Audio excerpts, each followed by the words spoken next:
Friends, मैं हूं वहीदा और welcome to my channel Waheeda Bilimoria. Friends, आज हम एक्साइटमेंट तो मेरी कंटेन ही नहीं हो पा रही है। आज हम जो है हमारा गाला का model paper question first paper उसका सेकंड वीडियो करने वाले हैं, जिसमें हम सेक्शन सी देखेंगे जो 27 नंबर के क्वेश्चन से 34 तक होगा। इसमें फ्रेंड्स हम सारे ही ऑप्शनल क्वेश्चंस भी सॉल्व करेंगे ताकि आप अपनी एग्जाम के लिए फुल्ली प्रिपेयर्ड हो। क्वेश्चन 1 से लेकर 26 तक हमने ऑलरेडी वीडियो 1 में कर चुके हैं और इसके बाद जो क्वेश्चन 35 से 39 है विथ ऑप्शंस वो हम वीडियो 3 में देखेंगे। तो चलिए शुरू करते हैं हमारा एक इंटरेस्टिंग और एक ऐसा सफर जो हमें कामयाबी दिलाने में बहुत मदद करने वाला है। वेलकम डियरेस्ट चिल्ड्रन, आज हम पार्ट 2 करेंगे हमारा जो गाला मॉडल पेपर 2020 का पेपर 1 कर रहे हैं उसमें। फ्रेंड्स, ये सेक्शन सी होगा। सेक्शन ए और सेक्शन बी जो 16 मार्क्स और 20 मार्क्स के हैं, यानी कि टोटल 36 मार्क्स के, वो हम वीडियो नंबर 1 में कर चुके हैं। तो जिन फ्रेंड्स ने वो नहीं देखा वो प्लीज उसे जाकर देख ले।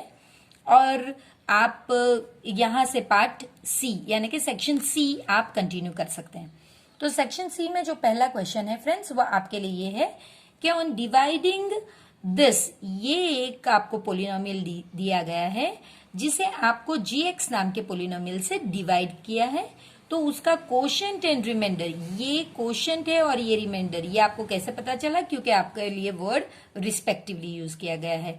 तो ये आपका कोशेंट है और ये आपका रिमाइंडर है और ये जो है ये आपका पोलिनोमियल है। तो फ्रेंड्स, हम जानते हैं एक बहुत बड़ा रूल जो हम जानते हैं कि px जो है उसको आपको अगर चाहिए px तो आपको कोशेंट और जो डिवाइजर है उसे मल्टीप्लाई करना होगा, यानी कि आपको कोशेंट यानी qx और जो डिवाइजर है इन दो को मल्टीप्लाई करना होगा और इसमें आपको रिमाइंडर को ऐड करना होगा। ये कैसा होता है ना फ्रेंड्स, जैसे कि अगर आप देखिए 7 डिवाइडेड बाई 2 तो 2 3 6 और 1। तो अगर आपको 7 वापस चाहिए तो यही हम क्लास 3 से कर रहे हैं कि ये जो डिवाइजर है ये और ये जो कोशेंट है ये दो को हम मल्टीप्लाई करते हैं, देखिए, और फिर जो रिमाइंडर है उसमें ऐड कर देते हैं। तो ये रूल हम बचपन से फॉलो कर रहे हैं। आपको पहली लाइन में ये लिखना होगा कि भाई px जो है ये आपका x cube minus 3x square plus x plus 2 है। आपका जो qx है वो है x माइनस 2 यानी कि आपका कोशेंट, और आपका रिमाइंडर जो है ये तीनों ही पोलिनोमियल है तो इसके लिए ये फॉर्म में हमने लगाया है। तो फ्रेंड्स, अब आपको उनकी वैल्यू ही रिप्लेस करनी है। px की जगह पे हम लिखेंगे x cube minus 3x square plus x plus 2 is equal to qx आपको दिया गया है सो x माइनस 2, gx यानी कि डिवाइजर आपको नहीं दिया गया तो आप gx ही लिखिए, और रिमाइंडर आपको दिया गया है तो वो आपका है 4 माइनस 2x। इसका मतलब फ्रेंड होता है माइनस 2x प्लस 4, क्योंकि पोलिनोमियल में जो वेरिएबल वाले टर्म होते हैं वो पहले होते हैं, कांस्टेंट बाद में। तो आप नेक्स्ट लाइन में उसे ठीक कर सकते हैं। अब आपको करना क्या है फ्रेंड्स, बेसिकली पहले इसे आपको इस साइड पे ट्रांसफर करना है। So x cube minus 3x square plus x plus 2, अब ये प्लस है तो माइनस 4 और ये माइनस 2x है तो minus 4 plus 2x is equal to, और ये जैसे है x minus 2 multiplied by gx। तो आप इसे जब सॉल्व करेंगे तो ये सिंपल आपको पता चल जाएगा कि भाई x क्यूब तो जैसे है वैसे ही रहेगा, स्क्वायर के टर्म भी यहां नहीं है तो माइनस 3x स्क्वायर। अब ये 1x और 2x तो ये मिला के 3x हो गया, और प्लस 2 माइनस 4 सो माइनस 2 हो गया। तो ये आपका बच गया is equal to x minus 2 और मल्टीप्लाई बाई gx। अब नेचुरली आपको ये टर्म को यहां से निकालना होगा जो पहले मल्टीप्लाइड है, तो अब इस साइड पे वो डिवाइड होगा। So x cube minus 3x square plus 3x minus 2 divided by x minus 2 that is equal to gx। अब आप रिमाइंडर थियरम करके इसे सॉल्व कर सकते हैं। तो हम रिमाइंडर थियरम के लिए अलग कलर की पेन लेंगे ताकि आप इसे बेहतर समझ में आ सके। देखिए, एक्स क्यूब हमेशा रिमाइंडर थियरम में आप डिसेंडिंग ऑर्डर में अपना जो टर्म्स है वो लिखोगे और ये जो टर्म है वो यहां पे लिखोगे। अब आपको सिर्फ ये टर्म और ये टर्म देखना है, यानी कि x में से आपको बनाना है एक्स क्यूब, तो वो होगा एक्स स्क्वायर। ये जो है आपको यहां पे लिखना है और इसमें आपको ये जो डिवाइजर है इसे मल्टीप्लाई करना, तो आपका आंसर होगा x cube minus 2x square. ये आंसर आप इसके नीचे लिखिए, x cube minus 2x square. Sign opposite कीजिए तो ये कैंसिल हो गया, -3 + 2, देखिए -3 + 2 तो आपका आंसर होगा -x स्क्वायर प्लस एक ही टर्म नीचे उतारिए 3x। अब देखिए आपको नेक्स्ट स्टेप में करना क्या है कि यही x में से अब आपको -x स्क्वायर बनाना है। हम अलग कलर की पेन फिर से लेंगे नेक्स्ट स्टेप के लिए। सो अब आपको x में से बनाना है -x स्क्वायर, तो माइनस साइन एक आपको चाहिएगी और एक x। ये जो आपका आया ये आप पहले यहां पे लिखोगे और फिर इसके साथ आप यही चीज फिर से मल्टीप्लाई करोगे, तो ये हो गया -x square, minus into minus plus 2x, -x square plus 2x। Again आप साइन ऑपोजिट करोगे इसकी, तो ये तो कैंसिल हो गया। अब ये +3 - 2, इसे अब आपको नहीं देखना है, सो +3 - 2 ये हो गया 1, तो यानी कि x। और अब आप इसे नीचे उतारोगे, आप देखोगे दोनों टर्म सेम है, तो आप यहां पे लिखोगे +1 और ये सेम चीज यहां पे और ऑपोजिट साइन कर दोगे, तो ये भी कैंसिल, -2 + 2 तो ये भी कैंसिल, सो 0 + 0। तो ये आपका आंसर इसका सॉल्व होकर आ गया। तो आप लिखोगे gx = x square minus x plus 1, ये आपका आंसर है। 28 सम में फ्रेंड्स आपसे कहा गया है find the roots of the equation, और आपको ये एक इक्वेशन दिया गया है, इसके रूट्स बनाने हैं और आपसे कहा गया है कि जो इसके रूट्स है वहां पे x की वैल्यू -4 और 7 नहीं हो सकती। ये आइडियली राइट है, इसका कोई यूज नहीं है, लेकिन ये क्यों दिया गया है ये हम पहले समझ ले। अगर x -4 होता तो यहाँ पे -4 + 4 तो 0 हो जाता, तो 0 तो हम जानते हैं कभी नीचे हो नहीं सकता, तो ये तो अनडिफाइंड नंबर हो जाता है। इसी तरह x यहाँ पे 7 होता तो 7 - 7 भी 0 हो जाता। इसलिए ये दो कहना जरूरी है, सम में इनका कोई यूज नहीं है। तो पहले तो हम इन्हें क्रॉस मल्टीप्लाई करके ये यहां पे जाएगा और ये यहां पे, हम एलसीएम ही एक्चुअली कर रहे हैं। x -7 माइनस ये माइनस साइन हम बीच में रखेंगे और फिर x + 4 और नीचे इन दोनों को मल्टीप्लाई करेंगे, सो x + 4 x -7। ये साइड जैसे है वैसे ही रहेगी। तो देखिए इसके बाद आप अगर इसे खोलते हैं तो x -7 माइनस, अब माइनस की वजह से ये सारी साइन ऑपोजिट, तो ये प्लस है तो माइनस हो जाएगी, प्लस है तो अगेन माइनस, और यहां पे आपका एक्स स्क्वायर, मैं यहां पे आपको मल्टीप्लाई करके दिखाती हूं। पहले ये इसके साथ तो एक्स स्क्वायर, फिर ये इसके साथ सो -7x, अब ये पहले इसके साथ सो 4x और ये इसके साथ सो -28। अब ये दो के वजह से ये हो गया -3x -28। तो फ्रेंड्स ये हम डायरेक्टली यहाँ पे लिखेंगे x स्क्वायर -3x -28 = 11/30। अब देखिए ये x -x कैंसिल और -7 - 4 आपका -11 हो गया, तो यहाँ पे -11 x स्क्वायर -3x -28 = 11/30। अब आप देख सकते हैं ये दोनों आप कैंसिल कर सकते हैं, तो -1/x स्क्वायर -3x -28 = 1/30। अब हम करेंगे इन्हें क्रॉस मल्टीप्लाई, सो ये -1 × 30 हो गया -30 और ये ऊपर गया तो वैसे ही, क्योंकि ये +1 है तो मल्टीप्लिकेशन में इन्हें कोई फर्क नहीं आएगा। तो ये आपका सिंपल सा सॉल्यूशन हो गया। अब आप इसे शिफ्ट करेंगे, क्योंकि हमें जब भी इक्वेशन सॉल्व करें हमें एक साइड पे 0 ही होना चाहिए, तो आप इसे वहां पे शिफ्ट कर देंगे। सो x स्क्वायर -3x -28 + 30। अब लगे हाथों इसे इस तरह से टर्न भी कर देंगे, सो ये हो गया आपका x स्क्वायर -3x और इसका आंसर +2 = 0। देखिए ये आपका सॉल्व हो गया। अब यहां से फ्रेंड्स आपके ऊपर है, आप कौन सी मेथड अप्लाई करते हैं। आप अगर चाहे तो ये मेथड अप्लाई कर सकते हैं। देखिए x square minus 3x plus 2, मैं ये सब में आपको दोनों ही मेथड बताती हूं। तो देखिए यहां पे आपको इसका कोएफिशिएंट 1 है, 1 2 2, यानी कि आपको 2 के ऐसे फैक्टर बनाने हैं ताकि आपको आंसर -3 मिले। तो आप 2 1 2, और ये फैक्टर्स आपके एडेड होने चाहिए। और देखिए अब साइन, ये माइनस साइन है तो इन दोनों को यही साइन मिलेगी। तो हमारा जो क्वाड्रेटिक इक्वेशन है वो इस तरह से होगा। अब आप कॉमन निकाल लीजिए, यहां पे x कॉमन तो x -2, यहां पे -1 कॉमन क्योंकि हमें x चाहिए जबकि ये -x था, तो x -2। सो x -2 और दूसरा x -1। तो ये हो गया आपका x -2 = 0 और ये लेना चाहिए x -1 = 0। तो x = 2 और x = 1। आपको इस साइड पे दोनों की वैल्यू मिल गई। ये एक मेथड है फ्रेंड्स। अगर आप ये ना करना चाहें तो फिर आप अलग वाली मेथड भी यूज कर सकते हैं जो नॉर्मली यूज की जाती है, जिसमें डिस्क्रिमिनेंट का यूज होता है। सो क्वाड्रेटिक फॉर्मूला में फ्रेंड्स आपको इसे यही फॉर्म में रखना है और इसे ax² + bx + c से कंपेयर करना है।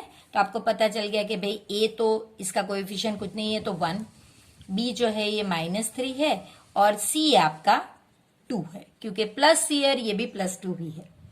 तो अब आप जानते हैं कि जो डिस्क्रिमिनेंट है d = सिंपल सी, आगे भी हमने ब्लैंक्स में यही चीज की गई है, b² - 4ac। अब आप ये d अभी ना लिखे तो भी चलेगा फ्रेंड्स, क्योंकि यहाँ पे ये फॉर्मूला अगर ब्लैंक्स में पूछी जाती है तब d का यूज होता है, वरना आप ना लिखे तो सिर्फ आपको यही सॉल्व करना है। तो ये हो गया आपका -3² - 4, a की वैल्यू 1 और c की वैल्यू 2, सो 9 और ये -8, तो आपका आंसर आ गया 1। अब ये 1 जो है ये ग्रेटर देन 0 है, तो इससे आपको पता चला कि क्योंकि ये पॉजिटिव वैल्यू है, आपको पता चल when d is greater than 0, तो इसका मतलब 2 डिस्टिंक्ट सॉल्यूशंस हैं आपके पास। देखिए यहाँ पे हमने ऑलरेडी प्रूव भी कर दिया कि है, लेकिन अगर आप ये मेथड करते होते तो आपको पता नहीं होता, तो फिर यहाँ पे पता चल गया कि भाई 2 आंसर्स आएंगे आपके। तो अब आपके लिए किस तरह से आप सॉल्व करोगे।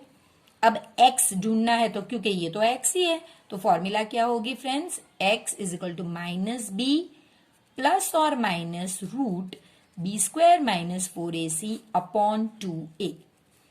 तो b हमारा माइनस इंटू -3 प्लस और माइनस, अब ये रूट देखिए आपको 1 तो पता ही है ना, इसका आंसर तो हमने ऑलरेडी मिला लिया है, और 2 × 1, तो ये आपका हो गया 3 प्लस और -1 अपॉन 2। अब देखिए ये प्लस और माइनस की वजह से यहां पे 2 होंगे, एक x =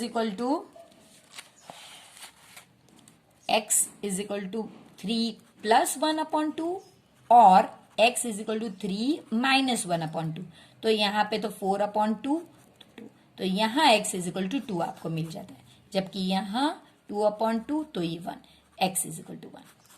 तो आप चाहें तो आप ये क्वाड्रेटिक इक्वेशन की मदद से कर सकते हैं, या फिर आप इस तरह से फैक्टराइज करके भी कर सकते हैं। ये आप पे है, क्योंकि यहाँ पे कहा नहीं गया है कि आप कौन सी मेथड यूज कीजिए। 29th में आपसे कहा गया है which term of AP arithmetic progression, ये आपको सीरीज दी गई है 21, 18, 15 और ये सीरीज है, इसमें -81 जो है ये कौन सा टर्म है ये बताइए, ये आपसे पूछा गया है। ऑल्सो क्या ये बताइए कि क्या कोई भी टर्म इस सीरीज में 0 हो सकता है। तो फ्रेंड्स ये ऑलरेडी आपको दे दिया गया है कि ये एपी है, तो आपको प्रूव करने की जरूरत नहीं कि भाई डी सेम है कि नहीं। अगर कहा गया होता कि प्रूव कीजिए तो आप डी सेम आता है या नहीं, डिफरेंस, डी यानी डिफरेंस, वो आप चेक करते हैं, लेकिन फिलहाल तो आपको कह दिया गया है कि भाई ये एपी में है, तो आप सिर्फ डेटा जो दिया गया है वो लिखिए। देखिए ये पहला टर्म है, तो हमारा a जो है ये 21 है, d कितना होगा तो a2 - a1, तो 18 माइनस 21, तो ये -3 हो गया। और ये जो लास्ट टर्म है ये हम लोग लेते हैं an, क्योंकि पता नहीं है ना मुझे, तो an। तो अब मुझे n जो है वो ढूंढना है। फ्रेंड्स बहुत सिंपल है, अगर ये 3 चीज दिए गए हैं तो an से आप शुरू कीजिए। कि an की फॉर्मूला क्या है आपको पता ही है, a plus n minus 1d। अब इसमें आपके पास a की वैल्यू भी है, an की वैल्यू भी है, n की वैल्यू नहीं है वैसे ही लिखिए, और d की वैल्यू आपके पास है -3। अब पहली चीज हम जो करेंगे फ्रेंड्स, यहां ही हम बच्चे मिस्टेक करते हैं कि वो कुछ और ही शिफ्ट करते हैं। पहली चीज आप जो शिफ्ट करोगे वो है ये 21 इस साइड पे एडेड है, तो आप प्लीज 21 को इस साइड पे लेके आइए जब वो सब्ट्रैक्टेड हो जाए। तो -81 माइनस 21 इज इक्वल टू, अब आप ये मल्टीप्लाई करना चाहें तो कर सकते हैं, वरना नहीं अभी आप ऐसे ही रख सकते हैं जैसी आपकी इच्छा। तो इसका आंसर मेरा आ गया -102। अब मैं जो है इसको, ये जो -3 मल्टीप्लाइड है, इसे इस साइड पे डिवाइड में लेके आऊंगी। इसमें बहुत सारी मेथड्स होती हैं, आप अपने पे करिए कि आपको जो इजी लगती है। तो पहले ये नेगेटिव नेगेटिव कैंसिल, 3 1 जा, 3 3 जा 9 और 3 4 जा, तो मुझे पता चल गया कि भाई n माइनस 1 इज 34। अब मैं ये 1 को शिफ्ट करूंगी, so n is equal to 34 plus 1, n is equal to 35। तो ये मुझे एकदम इजीली सॉल्व करके पता चल गया कि भाई -81 इज द 35th टर्म। अब मुझे यही सम में एक और भी चीज पूछा गया है कि इज 0 एनी टर्म। तो चलिए अब यही चीज हम आगे करेंगे, जिसमें हम डेटा फिर से लिखेंगे कि a जो है हमारा 21 है, d हमारा -3, ये तो ऑलरेडी पहले से ही कैरी फॉरवर्ड क्योंकि सेम सीरीज है, और an अब हमारा 0 चाहिए हमें। तो आपको n ढूंढना है। क्या ये पॉसिबल है? n हमेशा पॉजिटिव नंबर आना चाहिए फ्रेंड्स, नेगेटिव नहीं चलेगा, डेसिमल्स नहीं चलेगा, तो यही होना चाहिए। चलिए formula an is equal to a plus n minus 1d, तो ये 0 is equal to 21 plus n minus 1 और -3, अगेन यही चीज कीजिए। So -21 plus is equal to n minus 1 into -3। अब आप इसे शिफ्ट कीजिए, -21 -3 डिवाइड में जाएगा, ये कैंसिल हो गया, 3 1 जा 3 7 जा, सो n, अब ये अगर यहां पे आता है, so n is equal to 7 plus 1, n is equal to 8। तो हाँ बिल्कुल देखिए ये एक पॉजिटिव नंबर है, नेगेटिव नहीं है, डेसिमल नहीं है, तो आप कह सकते हैं therefore 0 is the 8th term in AP. इसका 29 का ऑप्शनल सम भी है फ्रेंड्स, ये भी एपी का ही है। फॉर एपी an, d और sn, ये तीन आपको दे दिए गए हैं और आपको n और a ढूंढना है। तो फ्रेंड्स आपके पास दो फॉर्मूला है, देखिए हम पहले लिख लेते हैं दोनों फॉर्मूलाज। an की फॉर्मूला है a plus n minus 1d, sn की फॉर्मूला 3 फॉर्मूलाज है आपके पास, लेकिन इस सम में अगर आप लेंगे तो n/2 a प्लस एल लेंगे। क्यों a प्लस एल लेंगे? क्योंकि ऑलरेडी हमारे पास an है जिसका हम यूज कर सकते हैं। आप जानते हैं कि लास्ट टर्म जो है वो an है, तो an is equal to L, तो आप ये फॉर्मूला यूज कर सकते हैं। अब फ्रेंड्स देखिए, आप अगर ये फॉर्मूला लेते हैं तो आपके पास an है, d है, तो ये दो अननोन है, आपको यहां से a की वैल्यू मिल सकती है, उसे आप इसमें रिप्लेस करेंगे तो आपका सम आगे हो जाएगा। तो चलिए यहां से हम शुरू करते हैं an से। So an is equal to a plus n minus 1d, 4 is equal to आपको 4 वैल्यू दी गई है, n माइनस 1 और d की वैल्यू आपको 2 दी गई है। सो पहली चीज हम जो करेंगे वो है इसे मल्टीप्लाई करना। सो क्योंकि अब शिफ्ट तो करना नहीं है, तो 4 is equal to a plus 2n minus 2। अब आप इसको शिफ्ट कर सकते हैं। So 4 plus 2 is equal to a plus 2n, 6 is equal to a plus 2n। अब आपने कहा कि ये फॉर्मूला से आपको a मिलेगा, तो नेचुरली ए को एक साइड पे रखिए और 2n को शिफ्ट कर दीजिए। So a is equal to 2n अगर यहां पे जाएगा तो 6 माइनस 2n। ये आपको a की वैल्यू इस पे से मिल गई।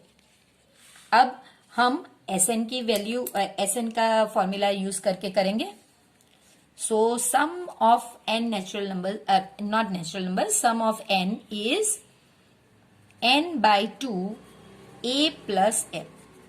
तो देखिए Sn आपके पास है -14, n आपके पास नहीं है तो आप वैसे ही लिखिए।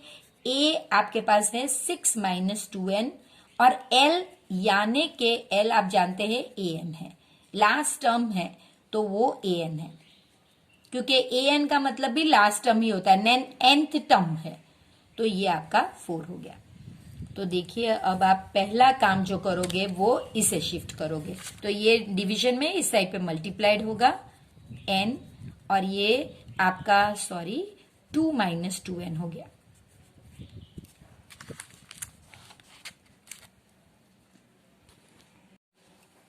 सिक्स प्लस 10 माइनस 2n हो गया।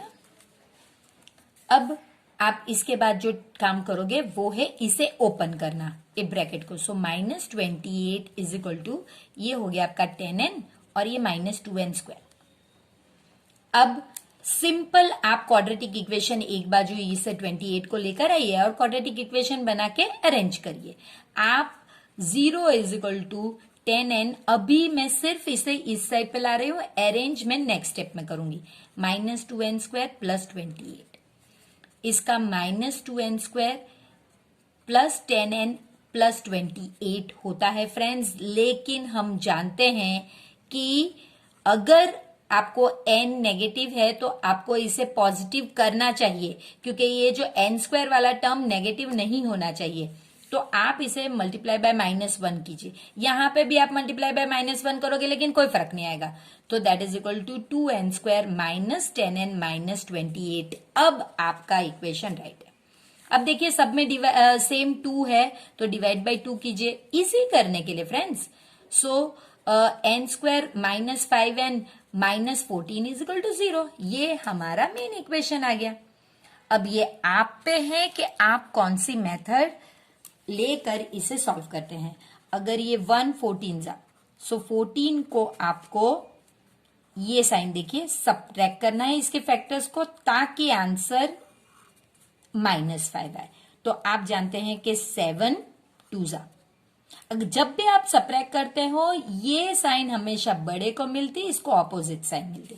तो अब ये इसके लिए लिख दीजिए n² minus 7n plus 2n minus 14 is equal to 0। अब कॉमन निकालिए,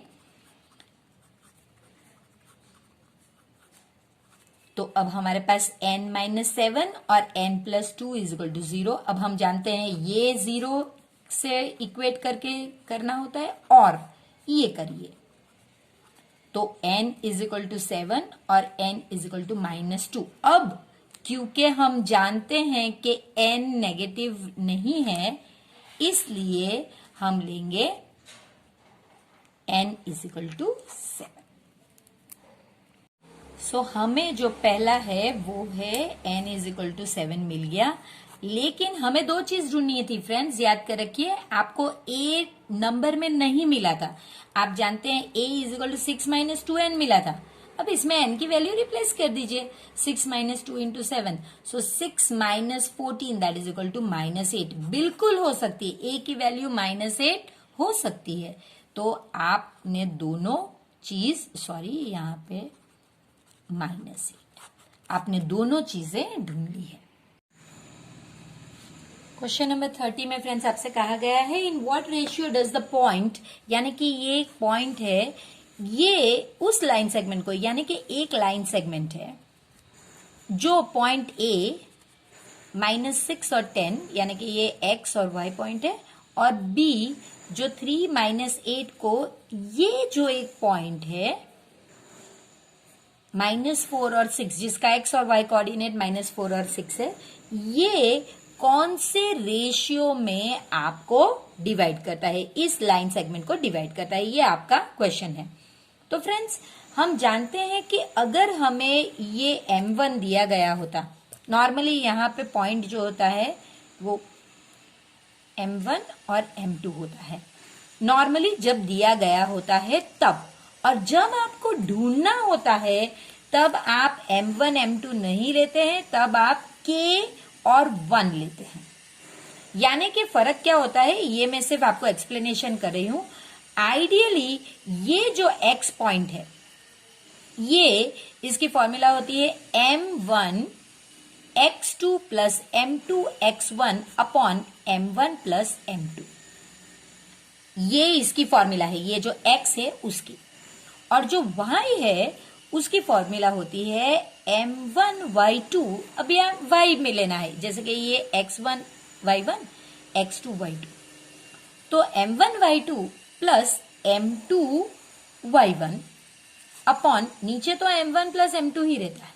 ये कब होता है जब आपको ये दोनों चीज दी गई हो कि भाई ये रेशियो में ये डिवाइड करें, लेकिन जब आपको ढूंढना हो तो आप k वाला लोगे, ये जो k वाला, तब फॉर्मूला x की क्या होगी फ्रेंड्स, तब फॉर्मूला x की होगी k, ये जो निकल जाएगा और इसकी जगह पर kx2, और अगर m1 की जगह पे 1 आ गया तो सिर्फ x1 रह जाएगा, k प्लस 1।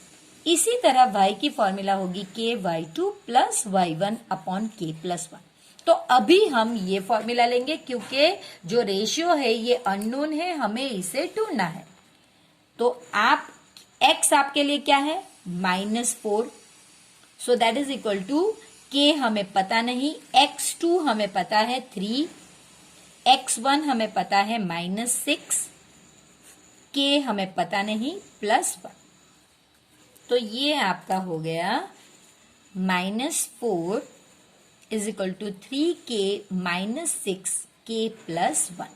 अब इसे यहां पे शिफ्ट करेंगे तो -4k plus 1 is equal to 3k -6, so -4k -4 is equal to 3k -6। अब हम ये जो है इसे इस साइड पे कोई भी चीज आप शिफ्ट कर सकते हैं, एक साइड पे k लिए लेकर आइए और दूसरी साइड पे नंबर्स लेकर आइए। So -4k -3k is equal to -6 plus 4, इसे मैंने इस साइड पे शिफ्ट किया और 3k को यहाँ, so -7k is equal to -2, k is equal to -2 by -7, so k is equal to 2 by 7। ये आपको k की वैल्यू मिल गई। फ्रेंड्स ये सम करने की ब्यूटी ही ये है कि आपको y को सॉल्व ही नहीं करना है, सिर्फ एक ही चीज सॉल्व कीजिए और आपको k की वैल्यू मिल जाएगी। अब जो आपको k की वैल्यू मिल गई है फ्रेंड्स, इसके लिए आप जानते हैं कि रेशियो हमारा सिर्फ k नहीं था, k:1, तो इसका मतलब है कि k अपॉन 1, इसका मतलब ये है k upon 1 is equal to 2 upon 7, और यही हमारा m1 और m2 भी है। तो m1 इज टू m2 का रेशियो हमारा क्या हो गया 2:7। ये लिखना बहुत जरूरी है फ्रेंड्स कि जो k और 1 है वही m1 और m2 है, और उन्हीं का आंसर 2/7 मिल गया। तो फ्रेंड्स ये आपका सम है, बहुत सिंपल सम है। ये एक ही चीज सॉल्व कीजिए, ये दूसरी सॉल्व करने की जरूरत नहीं। अगर आप ये सॉल्व करते हो तो ये सॉल्व करने की जरूरत नहीं, आंसर दोनों में सेम ही आएगा आपका। जो हमारा 31st सम है फ्रेंड्स, ये स्टैटिस्टिक्स का सम है और इसमें 2 सम्स ऑप्शन में दिए गए हैं। तो पहला देखते हैं, the distribution given below are the weights of 30 students in a class. 30 बच्चों के क्लास है, ये जो है ये आपका सिग्मा एफ है, यानी कि जिसे हम एन कहते हैं, ये 30 है। यानी कि यहाँ पे जब आप ऐड करोगे तो आपको 30 मिलना चाहिए। ये डेटा जो है मैंने आपके लिए इस साइड पे कॉलमनर की तरह पे लिखा हुआ है, ये रो में लिखा हुआ है, सिर्फ इसे अरेंज किया हुआ है। अब आपको मीडियन ढूंढना है फ्रेंड्स। जैसी मेरी मेथड है, मैं यही कहूंगी कि बच्चों को यहाँ क्या आएगा ये याद रखने की कोई जरूरत नहीं, उन्हें सिर्फ फॉर्मूला आनी चाहिए। अगर फॉर्मूला आती है तो ऑटोमेटिकली कौन सी रो की हेडिंग्स आएंगे वो पता चल जाएगा। तो चलिए पहले हम फॉर्मूला लिखते हैं मीडियन की। So m is equal to l plus n/2 minus CFI upon f। Into H. ये आपकी फॉर्मूला है। अब आपको पता चलना चाहिए, पहली चीज जो आप ढूंढोगे वो है n/2। तो चलिए यहाँ पे n/2 करते हैं। तो n आपको पता है वो सिग्मा FI/2 यानी कि 30/2 यानी कि 15 है। तो चलिए ये तो आपको मिल गया। अब CFI, तो यहां से आपको पता चलेगा कि आपको CFI ढूंढना है। CFI यानी क्यूमुलेटिव फ्रीक्वेंसी फ्रेंड्स। तो क्यूमुलेटिव फ्रीक्वेंसी यानी कि पहले तो आप ये 2 ऐड कीजिए, फिर इस 2 में ये 3 को ऐड कीजिए तो 5 हो गया, 5 में 8 को ऐड कीजिए तो 13 हो गया, 13 में 6 को ऐड कीजिए तो 19 हो गया, 19 में 6 जाएगा तो 25, उसमें 3 जाएगा तो 28 और 3 जाएगा तो 30। ये और ये नंबर सेम आना चाहिए। तो ये भी अभी आपने कॉलम तो बना ली है। ये CFI वो नहीं जो हमें चाहिए, वो अब हम करेंगे। अब फ्रेंड्स यहां पे सबसे इंपॉर्टेंट चीज है कि आप जो है इसको देखें। ये n/2 आपका जो 15 आया उसे आपको CFI में देखना है। तो देखिए CFI में 15 यहां पे आएगा। अगर 15 यहां पे आता है तो आपके लिए ये और ये इतनी चीजें आपके लिए इंपॉर्टेंट है। ये आपका जो है वो F हो जाएगा। सो आपको F भी मिल गया 6।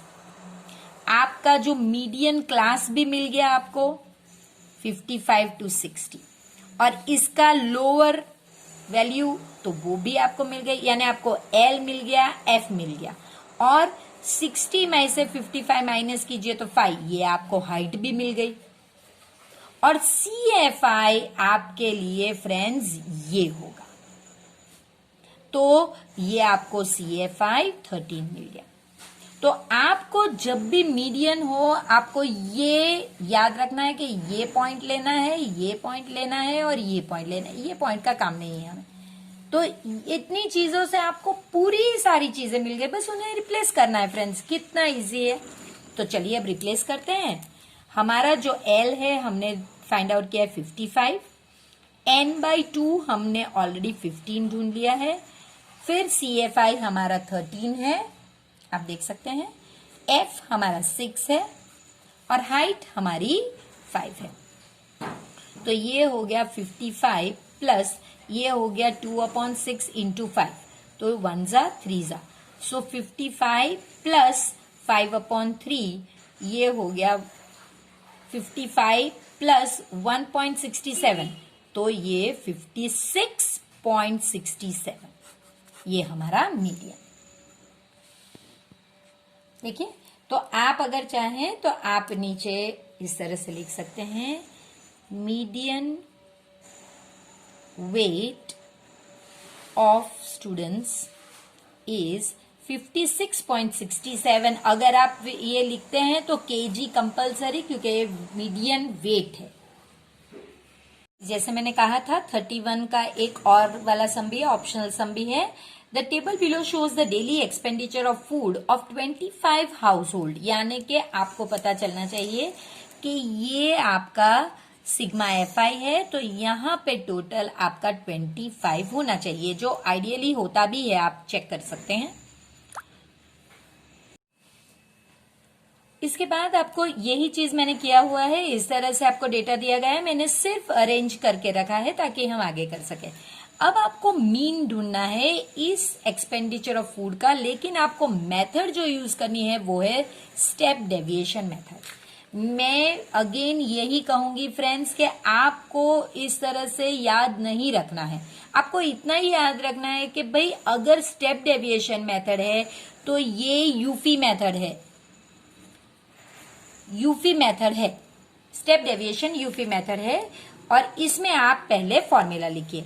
तो मीन जो है वो आपका होगा x बार, तो a plus sigma FI UI, आप UI FI भी लिख सकते हैं, यूफी जो मैंने कहा वो, upon sigma FI into H, ये आपको आना चाहिए।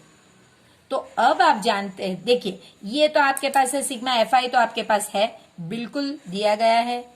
अब आपको चाहिए u और फिर u को आपको fi से मल्टीप्लाई करके एक और कॉलम चाहिए। तो पहली चीज जो आपको चाहिए होगी फ्रेंड्स वो होगी x। इस तरह का x तो चलेगा नहीं क्योंकि ये तो क्लास है। तो पहली चीज आप करोगे x, वो होगी आपकी class marks, in short mid value, इसकी मिड वैल्यू। तो वो आप कैसे करोगे, देखिए मैं आपको यहां पे एक करके बताती हूं। 100 पहले वाले का 100 प्लस 150 डिवाइडेड बाई 2, तो ये हो गया 250 बाई 2, तो 125। तो इसलिए ये 125। ये अब क्योंकि 50-50 का डिफरेंस है, बस ऐड ही करते रहिए। 175, 225, 275 और 325। अब आपको जो मिड वाली वैल्यू है वो सिलेक्ट करनी है ए के तौर पे। तो हम ये वाली जो वैल्यू है, ताकि इसमें क्या होता है ना, ये मिड वाली वैल्यू सिलेक्ट करने की जरूरत क्या होती है, ताकि वो 0 रहे, ये ऊपर वाले आपके नेगेटिव नंबर्स रहे, उतने ही नीचे पॉजिटिव, तो आपका जो टोटल है वो 0 आ जाए, और जो होना भी चाहिए। तो ये हमारा ए है। बिल्कुल इसे यहाँ पे u की फॉर्मूला में लिखिए, u is equal to x minus a upon h. A आपका कितना हो गया फ्रेंड्स, 225, और h आपका कितना हो गया, आप जानते हैं कि डिफरेंस कितने कितने का है, 50। बस अब आपको सिर्फ 125 में से 225 माइनस कीजिए। देखिए 125 पहले वाले का कर रही हूं, माइनस 225 अपॉन 50, तो ये आपका हो गया 100 माइनस 100 अपॉन 50, तो ये हो गया -2। इसी तरह ये -1, ये 0, क्योंकि सेम नंबर में से सेम नंबर सब्ट्रैक्ट करेंगे तो ऊपर 0 आ जाएगा, तो नीचे कुछ भी हो उसका फर्क नहीं पड़ता। ये 1 और ये 2। अब आपको सिग्मा ui तो चाहिए नहीं, सिग्मा का मतलब है टोटल। टोटल ui का सिर्फ नहीं चाहिए, ui का fi के साथ मल्टीप्लाई किया हुआ उसका टोटल। तो देखिए ये आपका fi है, ये आपका ui है, तो यहां पे आप ui fi को मल्टीप्लाई कीजिए, तो ये -8, ये -5, ये 0, ये 2 और ये 4। तो पॉजिटिव आपके पास है 6 और नेगेटिव आपके पास है 13। सो -13 प्लस 6, तो आंसर आ गया आपका -7। अब इसे सिर्फ यहां पे वैल्यू को रिप्लेस करके आंसर लाइए, a 225। अब सिग्मा यानी टोटल, ui fi का टोटल, यानी ui fi का आपने टोटल किया -7। सिग्मा fi ये भी आपके पास है, fi का टोटल, तो ये 25, और h आपके पास 50 है। आप चाहो तो आप यहीं पे इन्हें, क्योंकि मल्टीप्लीकेशन आप इसे कर सकते हो। सो 225, 2 7 जा 14 और प्लस इंटू माइनस -14, तो ये आपका हो गया 211। अब ये एक्सपेंडिचर है फ्रेंड्स, तो आपको इसके बाद रुपीज लिखना होगा। तो आप कैसे लिखोगे, आप लिखोगे mean daily expenditure on food is ₹211। 32 जो है फ्रेंड्स, ये बहुत इंपॉर्टेंट है, क्योंकि इसी तरह से थियरम्स पूछे जाते हैं कि जहां पे उन्हें 3 मार्क्स और 4 मार्क्स के सम्स में पूछे जाते हैं। तो ये फ्रेंड्स हम जानते हैं, थियरम 10.2 है, prove that the lengths of the tangents drawn from an external point to a circle are equal। यानी कि कोई भी एक सर्कल ले लीजिए, एक एक्सटर्नल पॉइंट ले लीजिए और इस तरह से इसे पास कराइए, और ये पॉइंट ले लीजिए। जब भी आप इस तरह से जब भी आप टेंजेंट को रेडियस से ज्वाइन करते हैं, प्लीज मेरी बात मानिए और यहां पे राइट एंगल प्लीज बनाइए, तब आपको पता चलेगा फ्रेंड्स कि ये राइट एंगल है और ये जो है ये आपका हाइपोटेन्यूस है।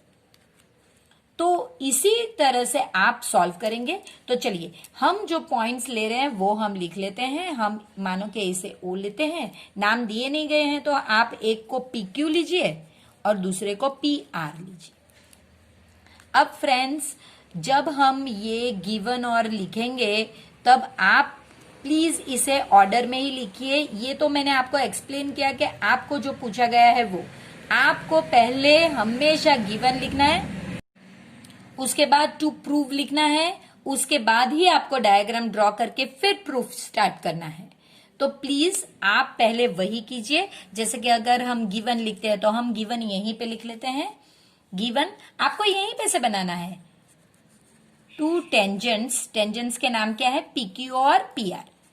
PQ and PR are drawn from point P, और वो भी किस पे किया है, ऑन सर्कल। जो सर्कल है वो सेंटर 0 है और उसका रेडियस r है, तो मैंने ऐसे कर दिया। अब आपको प्रूव क्या करना है, टू प्रूव क्या करना है फ्रेंड्स, आपको प्रूव करना है कि उनकी लेंथ इक्वल होगी, यानी कि P Q is equal to P R. हमेशा पहले ये लिखिए, उसके बाद डायग्राम ड्रॉ कीजिए, उसके बाद ही आप कंस्ट्रक्शन और प्रूफ लिखिए फ्रेंड्स। अब कंस्ट्रक्शन क्या करना है, तो कंस्ट्रक्शन आपने जो किया वो लिखिए। कि आपने जब पहले स्टार्टिंग में था, मैं ये रफ है, स्टार्टिंग में था तो कुछ ऐसे था ना, तो आपने ही ये ज्वाइन किया ना और ये ज्वाइन किया, तो बस वही लिखना है आपको। और इसके अलावा ये जो ओ था वो यहां से ये और यहां से ये भी तो आपने ज्वाइन किया, तो बस वही लिखिए। कंस्ट्रक्शन आपका है ज्वाइन ओपी, आपने ये ज्वाइन किया, ठीक है। इसके बाद ओ क्यू ये वाला ज्वाइन किया, और फिर ओ आर ज्वाइन किया, आपने ये वाला ज्वाइन किया। जरूरत क्या है, तो अब जरूरत होगी फ्रेंड्स, देखिए अब आप जब प्रूफ करोगे तो आप इसे हमेशा ज्योमेट्री में आप फिगर्स ड्रॉ कीजिए, रफ ही सही। इसे आप चाहे तो बाद में मिटा भी सकते हैं। तो इससे क्या होगा, आप जो लिख रहे हैं वो फिगर में से लिखना होता है, आपको मगअप नहीं करना होता है। तो देखिए पहला हम ये वाला जो ऊपर का ट्रायंगल है ये पहले ड्रॉ करूंगी मैं, और नीचे वाला ट्रायंगल में अलग से ड्रॉ करती हूँ। देखिए मैं एक अलग पेन से ड्रॉ करती हूँ। ये मेरा एक है, ये राइट एंगल है, भूल यहां पे होनी नहीं चाहिए फ्रेंड्स। तो देखिए ये मेरा पहला ट्रायंगल है, ट्रायंगल पी क्यू ओ, और ये जो नीचे वाला ट्रायंगल है वो भी मैं यहीं पे ड्रॉ कर रही हूं।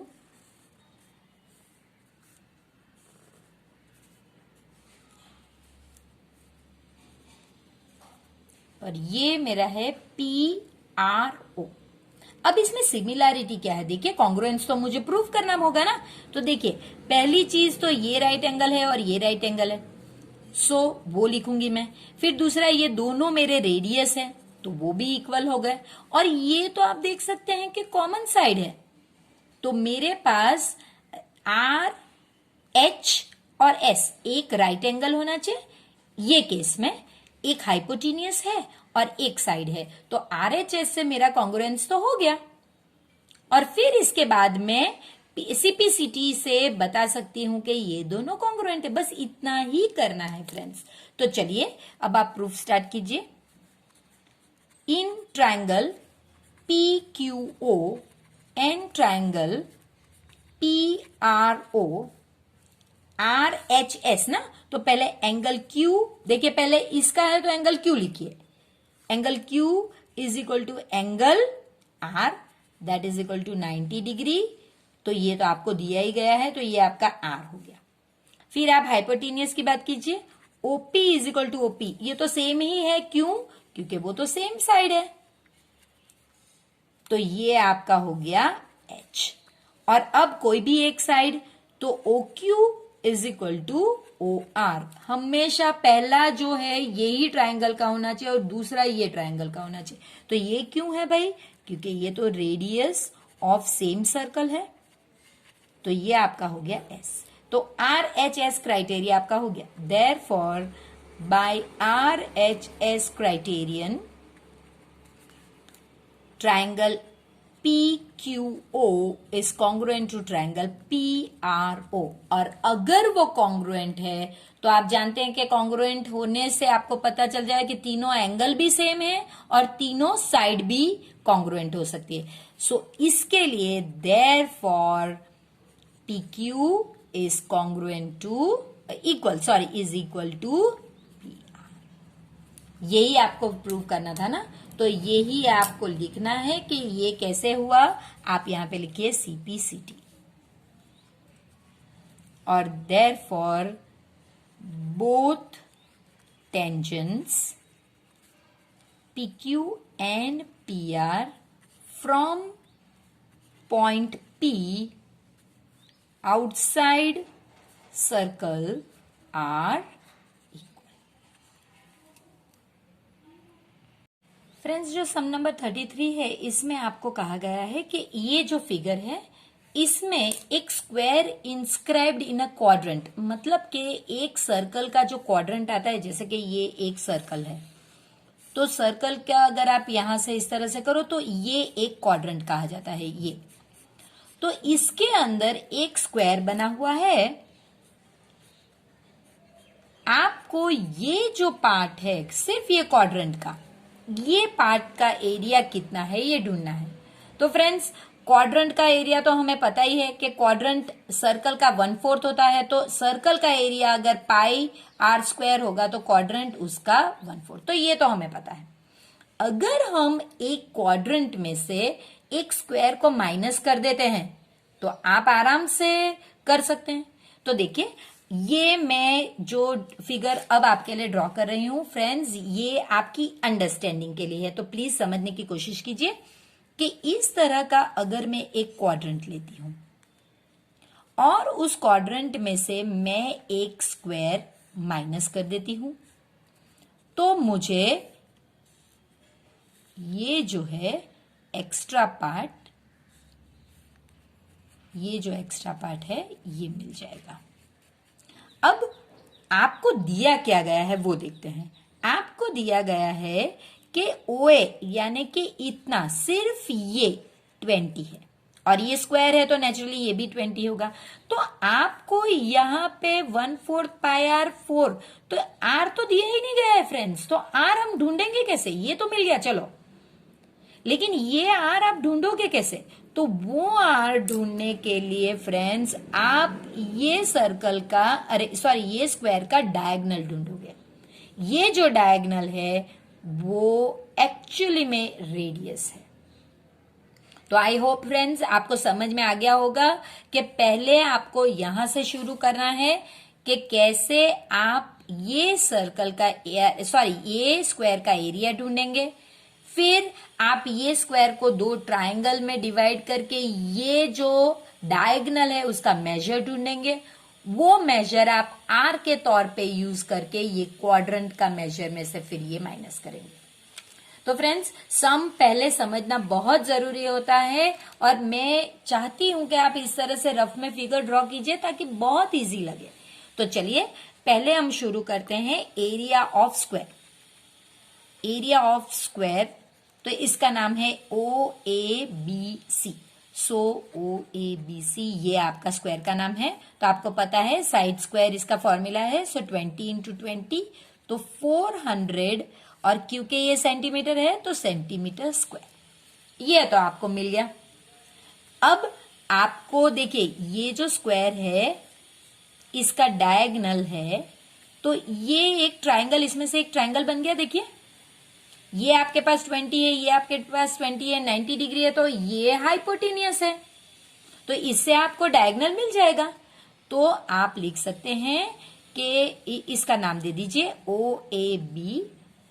In triangle OAB angle A is equal to 90, therefore by Pythagoras theorem OB square यानी hypotenuse square is equal to OA square plus AB square. So 20 square plus 20 square that is equal to 400 plus 400 that is equal to 800 और अब आपको OB is equal to root 800। 800 कैसे बनता है friends? 400 into 2। अब आप जानते हैं 400 यानी 20 स्क्वायर इंटू 2, तो ये तो निकल गया बाहर और ये रूट 2। तो ये आपका हो गया OB का मेजर जो एक्चुअली में रेडियस है, तो वही आप यहां पे लिखिए OB is equal to radius that is equal to R that is equal to 20 root 2 centimetre. ये लिखने के बाद ही आप अब ये स्टार्ट कीजिए कि यहां पे area of shaded figure is equal to, तो इसकी फॉर्मूला क्या होगी फ्रेंड्स? इसकी फॉर्मूला होगी area of quadrant minus area of square. तो area of quadrant 1/4 pi r square minus, ये तो आपने ऑलरेडी ढूंढ लिया है 400। सो 1/4 पाई आपको 314/100 दिया गया है और ये 20 रूट 2 इंटू 20 रूट 2 माइनस 400। तो ये आपका हो गया, देखिए रूट 2 इंटू रूट 2, तो ये 2 होता है, तो आप इसे कैंसिल करके यहां पे 2, ये 2 कैंसिल करके 1 और 5 और 7, और ये जीरोस आपके ऑलरेडी कैंसिल हो गए। तो ये 157 इंटू 4, तो 157 इंटू 4 628 होता है। 628 माइनस 400, तो ये आपका हो गया 228 और क्योंकि ये सेंटीमीटर है तो सेंटीमीटर स्क्वायर। तो देखिए फ्रेंड्स, आप किस तरह से सिंपली एक कैंसिलेशन करके आप इस तरह से आंसर्स मिला सकते हैं। तो लेकिन इसके लिए आपको सम समझना बहुत जरूरी है कि पहले स्क्वायर का एरिया ढूंढिए, फिर वहां से डायगोनल ढूंढिए पाइथागोरस की मदद से, फिर उसे रिप्लेस कीजिए क्वाड्रेंट के रेडियस में और फिर फॉर्मूला यूज करके आंसर मिलाइए। अब फ्रेंड्स यहां पे आपसे कहा गया है from a solid cylinder whose height is 2.4 centimetre and diameter is 1.4 centimetre, a conical cavity of the same height and same diameter is hollowed out। यानी कि एक इस तरह का आपके पास सिलेंडर है जिसका आपको हाइट 2.4 सेंटीमीटर है और जिसका डायमीटर, ये पूरा ही डायमीटर जो है ये आपका 1.4 सेंटीमीटर है। इसमें से एक कोनिकल कैविटी डिग आउट की गई है। हॉलोड आउट का मतलब है डिग आउट यानी निकाल दी गई है। अब आपको टोटल सरफेस एरिया, फ्रेंड्स अब टोटल सरफेस एरिया के लिए मैं आपके लिए एक कलरिंग पेन से बना के बता रही हूं कि ये आपको यानी कि एक सिलेंडर का आपको कर्व्ड सरफेस एरिया चाहिएगा, आपको ये बेस चाहिएगा, यानी कि आपको एक सर्कल का एरिया चाहिएगा और आपको ये हॉलोड, ये जो डग आउट कोन है ये चाहिएगा। ये पूरा ही आपको चाहिए। तो इन शॉर्ट ये मिलाने के लिए आपको इस तरह का एक सिलेंडर चाहिए जो 2.4 और 1.4, इसका आपको 2 पाई आर एच फॉर्मूला है, आपको पता है curved surface area of a cylinder. इसके अलावा आपको एक कोन चाहिएगा जिसमें आप ये हाइट जो है 2.4 दी गई है, लेकिन हम तो जानते हैं कि curved surface area pi R L होता है फ्रेंड्स, एल तो दी नहीं गया है, एल यानी ये लेटरल हाइट, तो ये पहले आपको ढूंढना होगा। और इसका भी ये जो डायमीटर है 1.4 ही है। और इसके अलावा आपको ये जो बेस है यानी कि ये सर्कल जिसे प्लेट चाहिएगी, तो ये पाई आर स्क्वायर है, तो ये आपको चाहिए। यानी कि आप सब कुछ मिल सकता है, एल नहीं है आपके पास, तो पहले तो फ्रेंड्स एल ढूंढिए, लेटरल हाइट आपको ढूंढनी होगी। तो चलिए, लेटरल हाइट की फॉर्मूला क्या है फ्रेंड्स, कि आप डायमीटर अगर चाहें तो ये पहले ही कर सकते हैं कि डायमीटर अगर 1.4 है तो रेडियस 1.4/2 यानी 0.7 होगा। ये आपको सब जगह काम लगेगा। अब आपको लेटरल हाइट या स्लांट हाइट, जिसे हम कहते हैं स्लांट हाइट, तो ये आपको एल अगर चाहिए तो बहुत इजी है, क्योंकि यहां पे आप जानते हैं कि राइट एंगल बनता है, तो लेटरल हाइट आपका हाइपोटेनियस है ये ट्राइंगल का, तो आप जानते हैं कि वो आपका h² प्लस r² होता है। तो h आपका 2.4 स्क्वायर प्लस 0.7 स्क्वायर, तो ये आपका हो गया 24 का स्क्वायर अगर 576 है तो 5.76 प्लस 0.49, तो ये हो गया आपका 6.25। तो हम जानते हैं 6.25 यानी 2.5 का स्क्वायर, ये कैंसल, तो आपका 2.5 सेंटीमीटर ये आ गया आपका। यानी अब आप फ्रेंड्स सब कुछ कर सकते हैं, पाई की वैल्यू दी नहीं गई है तो हम 22/7 लेंगे। तो बस अब आप सिंपल यही चीज लिख लीजिए।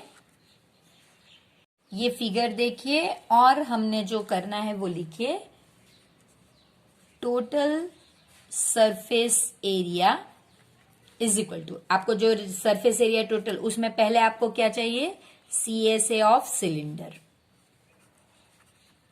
उसमें आप CSA ऑफ कोन, और उसमें आप एरिया ऑफ सर्कल, इतनी चीजें करेंगे। अब इनकी फॉर्मूला लिखिए, 2πRH πRL और ये πr²।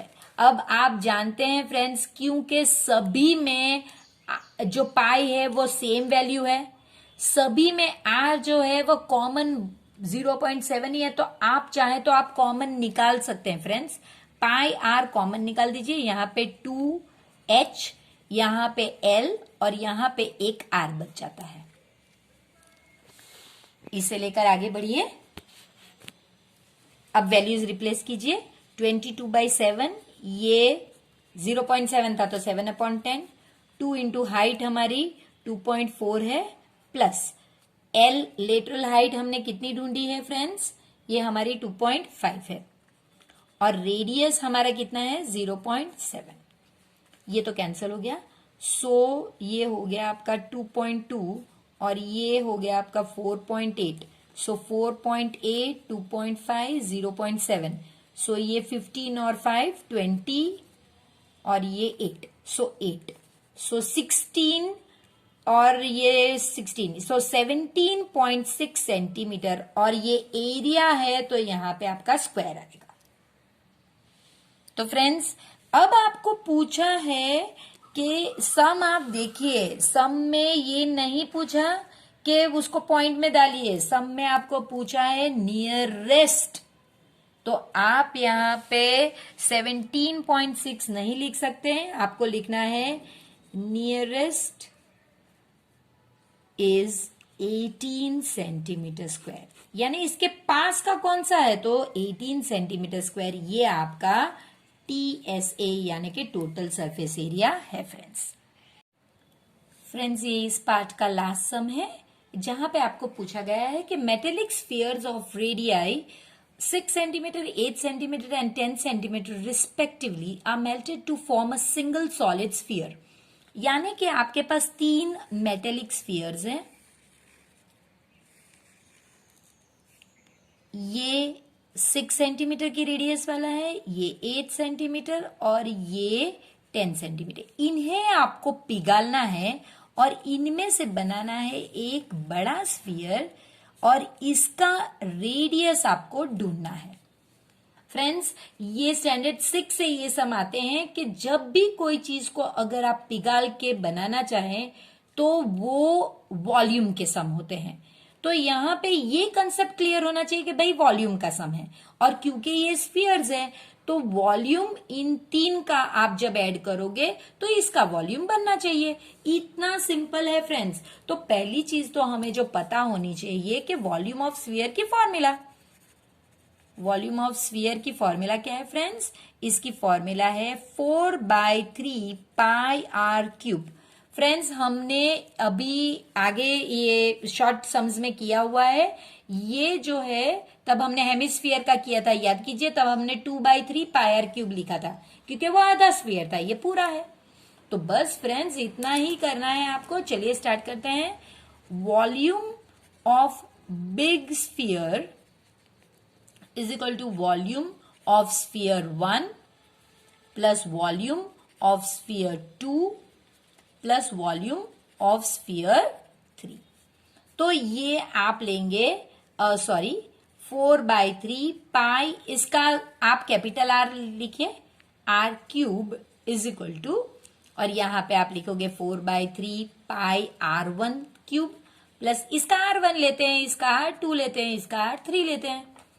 सो 4/3 पाई R2 क्यूब प्लस 4/3 पाई R3 क्यूब। अब आप देख सकते हैं कि इसमें से सब में से 4/3 और पाई कॉमन निकल सकता है। आर सबके अलग है तो वो हम कॉमन नहीं निकाल सकते। और यहां पे 4/3 पाई आर।